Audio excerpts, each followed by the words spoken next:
On today's show, it's the trade deadline day. Trade deadline day is upon us, and we have 5 players you should be watching for on today's trade deadline day, plus a bunch of options for the Mavericks to get with their traded player exception. Talk about all that and more on today's Locked On Mavs. I'm Luka Doncic, and this is Locked On Mavericks podcast. Hey, Dallas Mavericks are NBA champions. Bang! Bang! It's good! And the Mavericks have won the game! If you don't believe, you shouldn't be here.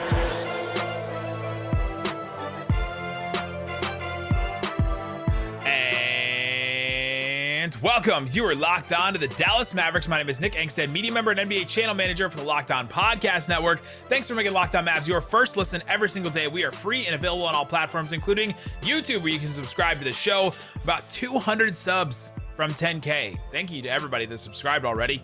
Today's episode is brought to you by BetOnline. BetOnline has you covered this season with more props, odds, and lines than ever before. BetOnline, where the game starts. And joining me, as always, my co-host, contributor, writer at Mavs.com. The trade deadline. Dude, the one more thing king. What you got for me, Isaac Harris? It's the most wonderful time of the year. You can hear this music, right? You can hear how that... Yes, this music's blasting in my ears right now. But we are recording this at 11 p.m. Central Time. So I feel like anybody who records pods right now, you're in this like give them a timestamp. You gotta say the timestamp. I was on my way home from work today, on Wednesday, and I was refreshed some of the pods I like to listen to, and I didn't have any new pods in some of them, and I'm like, yeah, because everybody had to just stop. Because this is the zone. This is the danger zone of these last, 36 to 48 hours, or really it's like 24 to 36 hours of there's so much crap that's happening right now. And whenever you drop something's going to be outdated. But if you're not daily like we are, I mean, if you put something out, you're kind of just wasting your time, right? Yeah. If you put something out right now, but hey, you're not wasting your time. You're hanging out with us, and you hang out with us every single day. We appreciate everybody that does. 5 players the Mavericks should be watching, you should be watching as we hit into trade deadline day. First one, a guy we mentioned a little bit. The Mavs need another playmaker. They need somebody else. It doesn't have to be a starter level player necessarily, because Jalen Brunson has really stepped into that role from all the things that we've seen, all the rumors, the things like that. The Dallas Mavericks don't want to trade Jalen Brunson, so we'll keep him as a starter for this season and see how it works out. But Spencer Dinwiddie is a name that we're monitoring and looking at for this trade deadline day. According to the Ringer's Kevin O'Connor, the Wizards don't want Dinwiddie anymore because he's a shell of his former self and his teammates don't like him, right? That's an incredible report. He's had a down year since coming back from injury. He has not been what the Wizards thought he was going to be. And he could be a name that the Mavericks could try and go get if they need someone to help right now this year to help them, make a run into the playoffs. Yeah, if we look at names that we're watching, on Thursday, leading up to, once again, 2 p.m. Central Time, there's a Locked On trade deadline show. Make sure you tune into that. The plug. But if we're talking about names that we're watching heading up to the deadline, especially from a Mavs angle, I'm looking at Dinwiddie. We're looking at a guy who the Mavs have been linked to in the past, before he went to Washington, them having interest in him before. 6'5", he's 28 years old. He's about to turn 29 here in a couple months. But, you look at his contract, he signed that contract in Washington, but he makes $17 million this year. He makes $18 million next year, 18.8 after that. So 2 more years after this year. But like you said, I mean, why is Washington trying to get rid of him? Because he hasn't looked the part of what they thought they would be getting next to Bradley Beal. So if you're Dallas, what does it even look like? I go back, on yesterday's pod, I kind of talked about, and we'll talk about Buddy probably in a little bit, but if we go back to that Jake Fisher, when Jake Fisher said, hey, the Mavs were interested in that Karis LeVert 11th hour type thing. He even threw a framework out there of like a Tim Hardaway, that contract with a pick attached. Are there other players out there that Dallas could go after and say, all right, could we swap out these contracts? We'll put a protected pick, whatever, asset it is with it. How desperate is Washington to get off Dinwiddie's money? And if so, would Dallas come calling for that with a similar package of saying, hey, we'll take on those next 2 years of Dinwiddie. We'll bring Dinwiddie on and bring him off our bench. give us a scoring punch off the bench, and hopefully he can kind of rekindle a little bit of what he had before the season in Washington. Yeah, or we'll give you a player that could actually work for you, in Tim Hardaway, and do something like that, where we flop those players, swap those players out, and because Bradley Beal's out for the year, so they're not doing anything, so they're just going to go, down the tank. So you might as well take a chance on somebody like Hardaway. You're like, oh, he could be the 6-man scorer off the bench that we actually really need. And that could be the direction for them. But for the Mavericks, I think it makes sense in a way, because you need that extra creator. So he's somebody to watch out for. He's got a really low price probably right now. And so it probably would not take much at all. You may be able to just swap straight up Tim for Spencer Dinwiddie. I'm not sure that the Mavs could put together another trade unless you combine Dwight's money with Maxi's money. That doesn't really make a lot of sense. Or you could package Sterling, Trey, and Dwight together to put a Dinwiddie package together if you wanted to do something like that. But there's a couple ways you could do it, but that's the first name. The second name is one that you already alluded to, is Buddy Hield. Now, according to James Boyd, Pacers reporter, he said the Pacers are not trading Buddy Hield ahead of tomorrow's trade deadline per a source. He will make his debut on Friday against the Cavs. However, it's not over till it's over on trade deadline day, right? Like, this is going to be a theme on this podcast. It's not over till it's over. I mean, if the right deal comes, Buddy Hield could be a name for the Dallas Mavericks. Yeah, I mean, he's the highest paid player on the Pacers right now. Which is he really crazy to think about it that way. But Buddy Hield, guy who's feels like he trains in Dallas all the time. I mean, how many times do we see Buddy Hield workout videos of him balling it up?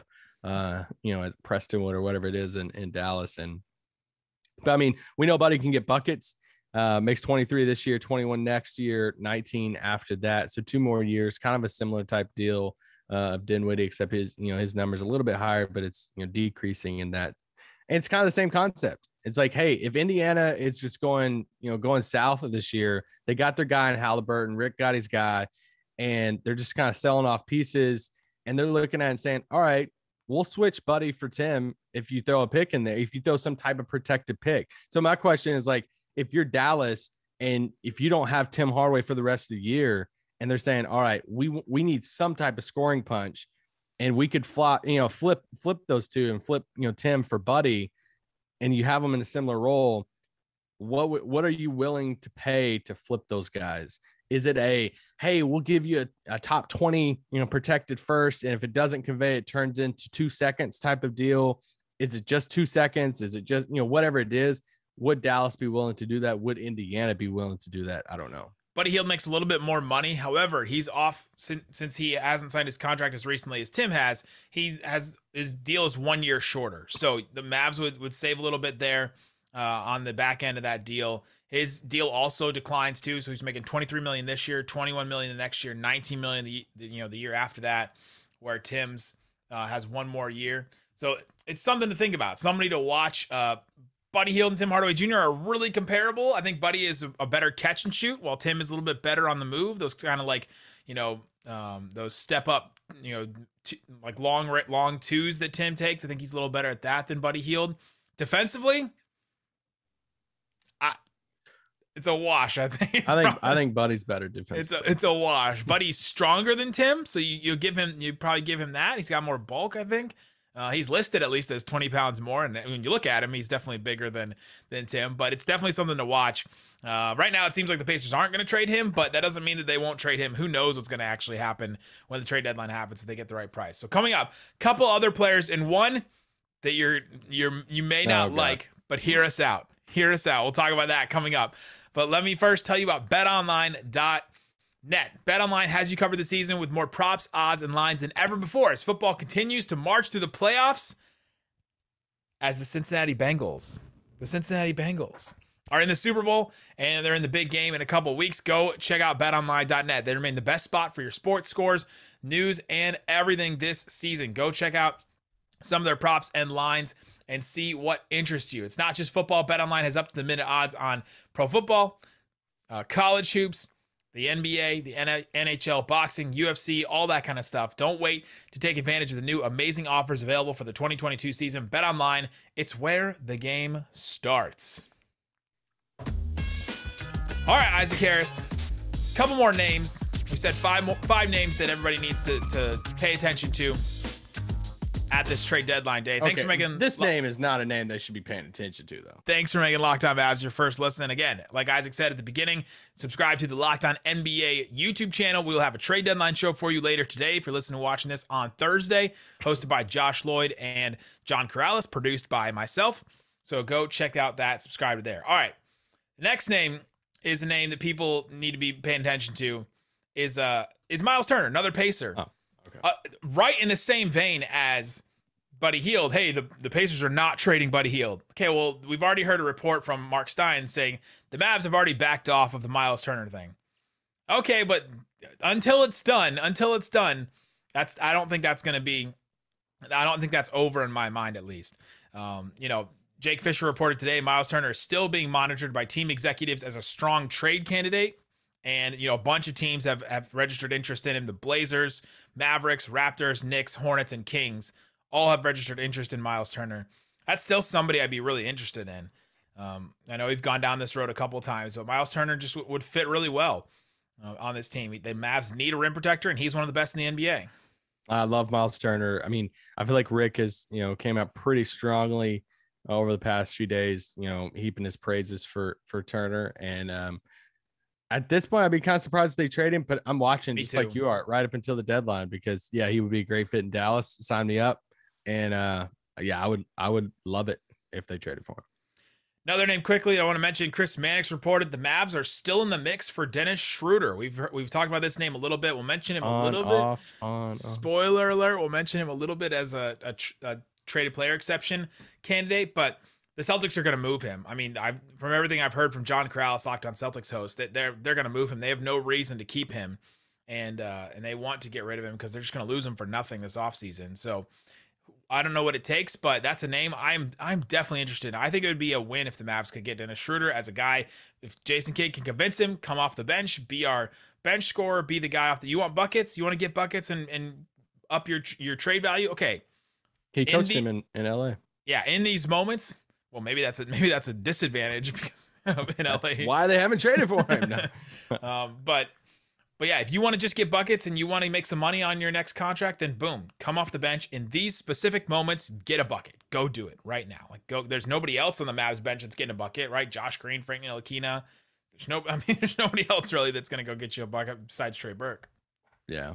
I feel like I've said the same thing about Schroeder a lot. If it's the 1:58 p.m. Central Time and you have nothing and Boston still has Schroeder and they're like, hey, will you take him into your exception and just give us like a protected second basically for free? It's like, sure. I'm a little more into it than I think you are. Yeah, it sounds like it. Okay, we'll talk about him a little bit in the traded player exception. The last name, the one that you may not expect, hear us out before you turn the podcast off, okay? Hear us out. Turn the camera on, Kyle. Intern, turn the camera on. Hit the record button, intern. All right. Russell Westbrook. Oh God. So many people. I can feel it's like Ben Kenobi in New Hope. I can just hear the sound of a million voices crying out in anguish. A million voices just cried out and oh God, please no. No. The Michael Scott. No. All right. According to Bill Oram of The Athletic, sources have indicated that the Lakers no longer believe they can win at a high level with Westbrook. Oh, you guess? Alongside Shocker. James and Anthony Davis. But prior to Tuesday, the line of thinking was that the Lakers would be unwilling to wave the white flag and admit their summer blockbuster was a failure. Instead, they would want to wait to the offseason so they could include a 2029 pick and potential deal for another max contract player for a new home. Holy Instead, cow. we want to wave the white flag a few months later. We want to wave the white flag in like almost 10 years from now. Okay, Russell Westbrook obviously is not good, right? He puts up some numbers, and there are games when he looks really good, but those games have been very few and far between on this Lakers team. And if he cannot succeed next to LeBron and Anthony Davis, it'd be hard pressed for me to expect him to succeed against, or with Luka Doncic and the Mavericks. But what's the angle here? Oh God. I mean, if we're just because we're content guys and we just want to lean into current storylines and stuff, if let's just say the Lakers called Dallas and said, hey, what would it take for us to swap Russ and KP? And first off, you just hang up and say no. So Yeah, right. there you go. Nothing.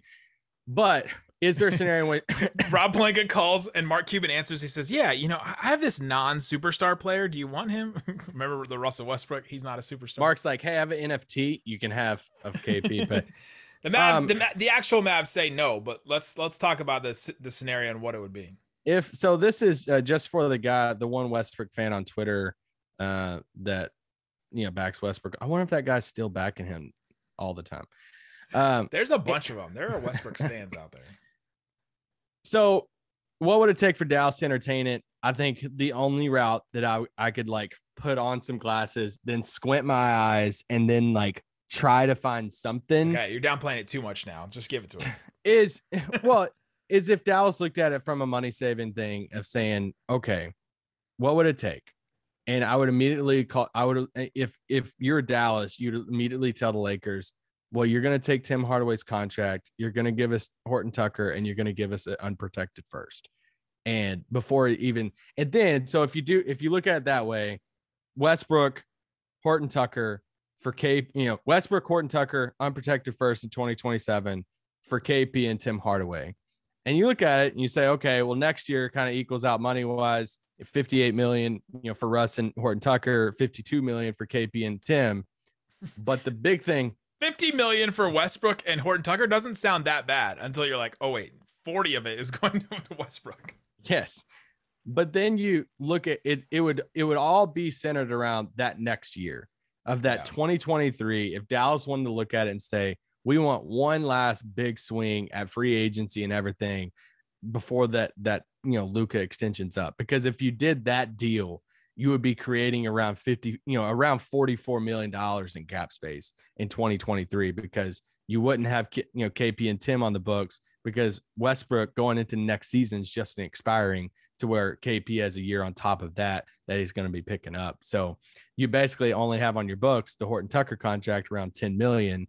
And then, obviously it depends on how you view Horton Tucker. You also get a first round pick in that, but it'd be more about creating the cap space, for 2023.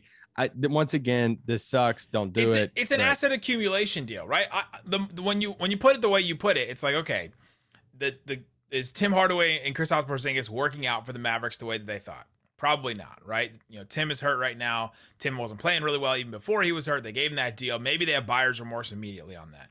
Kristaps Porzingis seems like he's healthy for 8 games and then he's out for 5 games. It just seems like the way it's going to be. If the Mavs want to try and get off of that somehow and get off of that early, then take on the way worse money in Russell Westbrook.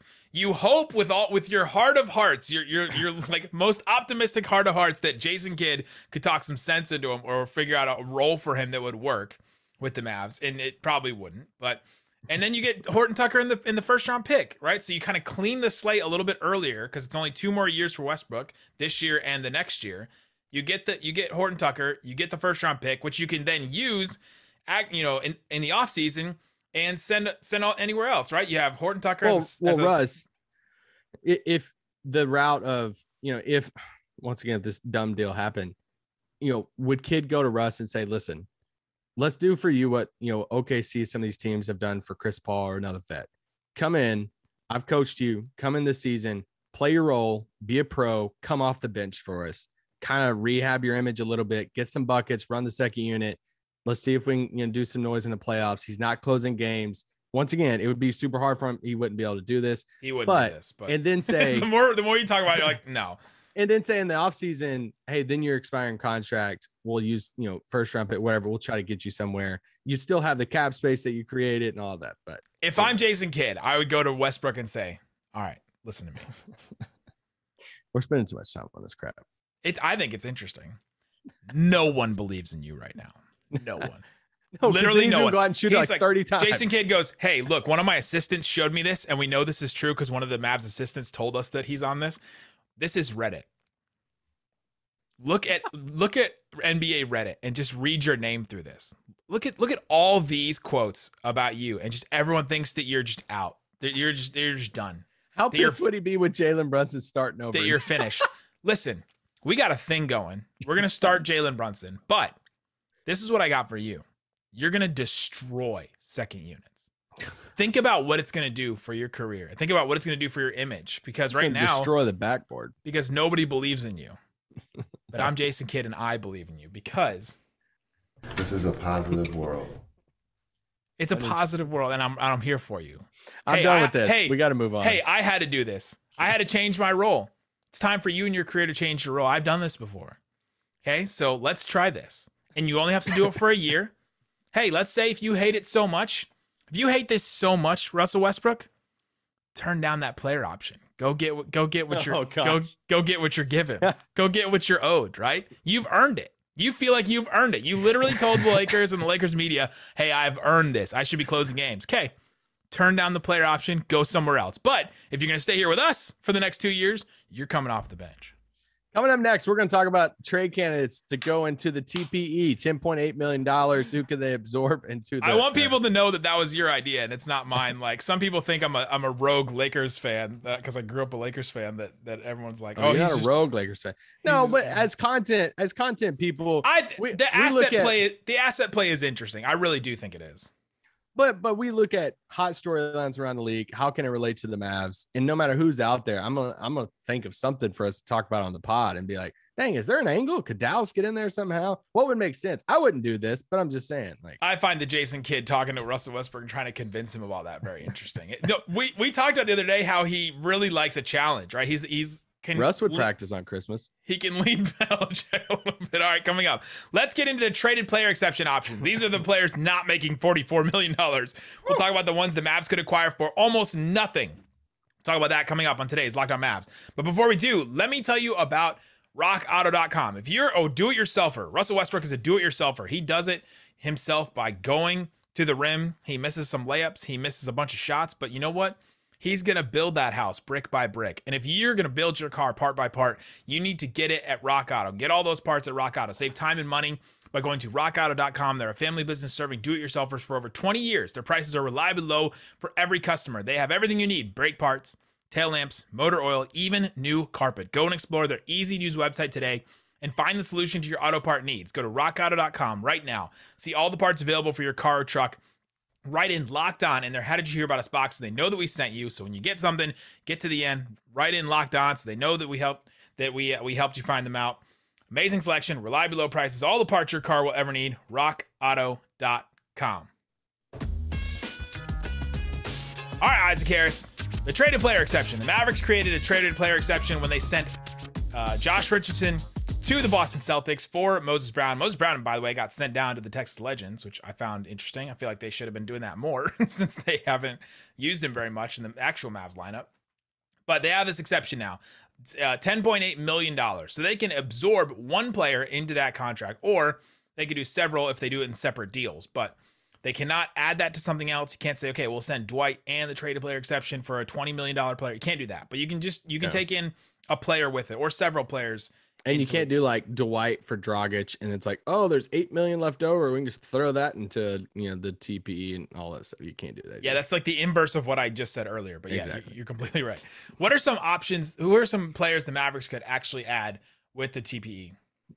I mean, gosh, I feel like we've heard this name, a lot. The Rashawn Holmes stuff, in Sacramento. What does Sacramento do? I mean, no one knows what Sacramento's doing at any time, but if they continue to look to trade off some pieces, it's Rashawn Holmes, the odd man out. I don't think he played last night. I think there's a pro out there that they might be trading him on Thursday, but he makes 10.3 this year. He does, he's under a contract extension though, so he's under contract for a few years. This isn't just just throw a Dennis Schroeder expiring $4 million in there type thing. Yeah. This is a commitment to him. So if you do bring him in for, let's just say free, let's say they were trying to get rid of him just for free. If they don't think he fits with Sabonis and then he wants to start and they're trying to figure out how to do that. Yeah. So now, I mean, look how much money you have in your big man rotation at that point. Basically him and Dwight's making the same amount of money, same type of, role on the team. Maxi's making $8 million. KP's making his 30 something million. Like, I mean, now you have a ton of money. Well, I mean, what is that? 70 million. I mean, yeah, I think they only use this TPE on a big, and I think there's only 2 bigs on our list, but I think they only use it on a big if they've sent a big in another move, right? Yeah. Yeah. But the Mavs yeah. the Mavs also have some really injury prone bigs, right? We've seen the last couple of games. Maxey returned the other night, but KP and Maxey out. All of a sudden, it's just Dwight and Chris and Marquise Chris, and that's it, right? So even though the Mavs have a bunch of centers, they need a reliable center. So yeah, well, I don't think Sacramento does this. It doesn't really make any sense unless the Mavs send something with it, but like a pick or something like that. I guess it could only be a pick, but he's a name that's interesting and he fits. Yeah, well, it's like what you said of like, if they send out, let's just say hypothetically, they did end up giving up something for Dragic, and it's just not just Dragic goes somewhere, he gets bought out, and he comes to Dallas for free. If they did do a Dwight Powell, Sterling Brown for Dragic type of thing, then they turn around and say, okay, we'll take Rashawn Holmes into the TPE. And I mean, they should, if the Kings would do that, I think they should just take him into the TPE anyway, no matter if they're going to get if they're going to get rid of a big or not. But this next guy that we're going to talk about, Serge Ibaka, he's a guy that also fits with it. The Clippers have this weird 3-man center lineup that just hasn't really worked out at all for anybody. And unless they do something else with Zubats, which there's been rumors about, that Serge Ibaka is probably the center coming out. He's on a $9.7 million expiring deal. So he's expiring. He's not played the greatest. So maybe he needs a change of scenery. And so that one could make sense for the Mavs. And he's been linked to the Mavs in the past. They've had interest in him in the past. I would love, y'all know I'm a sucker for vets on this team. Okay. I feel like I've just been like, I wanted Iguodala. I want Dragic. We were pissed. JJ Barea. We were pissed when Barea got cut for freaking Wesley Iwundu. And not his fault. But so yeah, for me, I'm like, man, if you can add a vet to this team, he's 32, shooting 38% from three, this year. Once again, he's obviously getting older. He's not playing like the Serge Ibaka that we've been used to playing, but what we're seeing. But if you could add him for basically free, like sign me up for it, man. Like, yeah, I'm here for that. Bring him off the bench. Here's one wing player we have on here. Let's say the Sixers getting some kind of deal and they're taking back too many players and they need to get off of a player's contract. Danny Green can fit into this traded player exception, and the Mavs could take back Danny Green. He is not the Danny Green the Mavs wanted to sign 2 years ago that we were all excited about, but he's a wing coming off the bench. He could hit some threes, play a little defense. He's not going to replace Dorian or Reggie Bullock by any stretch of the imagination. He would infringe on Josh Green and Frank Ntilikina, but he would be a vet that has been to the finals and has won finals. So that would be an incredible move for the Mavs, I think, to add somebody like that with just his experience, not even his level of play at this point. But that's a name that I'm looking for if the Sixers get in some kind of move and they need to move another player off because they can't take back as many players as they need to send off Simmons. Yeah, kind of similar thing, same thing as Ibaka in the sense of, hey, an older vet who's aging, but would add a vet presence to the locker room, but just isn't, the same player that he once was, but it's just a wing version of that. Shooting 38% from three, $10 million this year, $10 million next year. If it's also only 34, we talk about him like he's dead. But but it's also one of those things that like we're all watching the Simmons Harden stuff. Yeah. We don't know how that's going to shake out. If it does shake out and it's like this massive deal, Philly could be looking around the league saying, all right, we need somebody with cap space or somebody with a traded player exception to take on Danny Green. And Dallas could be like, hey, we'll take him. We got a thing. Yeah. To where OKC might be saying, we'll take him if you attach a draft pick. Dallas could come in and say, we'll take him for free. You don't even have to give us a pick. We'll just absorb him into that, TPE. Yeah. So, OKC says, hey, we'll take a pick with him. No, you don't even have to do that with us. It'd be cool, but like that could be that Dallas is bargaining. I like that one. That one maybe is my favorite of this list. For free. Like we're not saying Danny Green's gonna come in and play 30 minutes a night. He's gonna save the season, whatever. But like it's a better move than the JJ Redick one last year. Yeah. But if you could add him in to your rotation off the bench, yeah. Danny Green, Maxey, Reggie Bullock coming off the bench. Let's do this. Okay, got 4 point guard names. We've talked about a couple of these point guards before, but Alec Burks is a name we mentioned before. Not sure what the Knicks are doing. This is your favorite one. This to me is, him and Rashawn Holmes are the best players on these lists, or at least they're playing the best right now. And so I don't see a reason why the Knicks would do this. However, the Knicks have done things in the past that we didn't know what they were doing. So if he wants a better home, they want to try and figure out how to get off of his money or something like that. The Mavs could accept him into the exception. Yeah, I love Alec Burks. If we just stay on the Knicks, obviously Kemba's name is still there. I mean, I feel like you read different things about Kemba that can't even like find anybody. Will he be, a buyout guy? Will they just get a second for him? Something like that. But he's obviously a name you'd watch for this too. Yeah, both of these guys have 2 years left, right? So some of the other guys are expirings, but Burks has 2 years left, so it's this year and the next year, $9.5 million this year, $10 million the year after that. Kemba Walker is 8.7 this year and 9.1 the year after that. So you're accepting more money for next season, but somebody to come in and help you now, especially if you need somebody to get a bucket for you. Maybe they can, figure out a good role for Kemba Walker. Maybe Jason Kidd helps Kemba Walker in a way that Tom Thibodeau has no idea how because he can't play him 38 minutes. And Nico's probably asking the question right now of how much better is Kemba Walker than Trey Burke? And yeah, that's the question you're basically asking yourself. And are you willing to, pay a little bit more money, have another year of Kemba next year? I mean, when he plays, he's much better than Trey Burke. The problem is he going to play? Trey Burke's probably better defensively, but Kemba gives you. That's true. But Kemba does give you that X factor, like wild card of, is there a playoff game that Kemba drops 28 points off the bench and it's like, oh, there's our Jason Terry. Like, he'd be the Peja, right? Yeah, it's like something like that. And I mean, he had a 44-point game this year. Yeah, and he had a 44-point game this year in December. Has he been in the hospital ever since? Let's see. In December 23rd, he had a 44-point game, and he's played 1, 2, 3, 4, 5, 6, 7, 8, 9, 10, 11, 12 games since then. He's missed about the same number of games. But yeah, I mean, he's had a 44-point game, 29-point game, a 26-point game, a 21-point game. So he has the ability, in the right role to light it up. And so, if the Mavs could figure out that.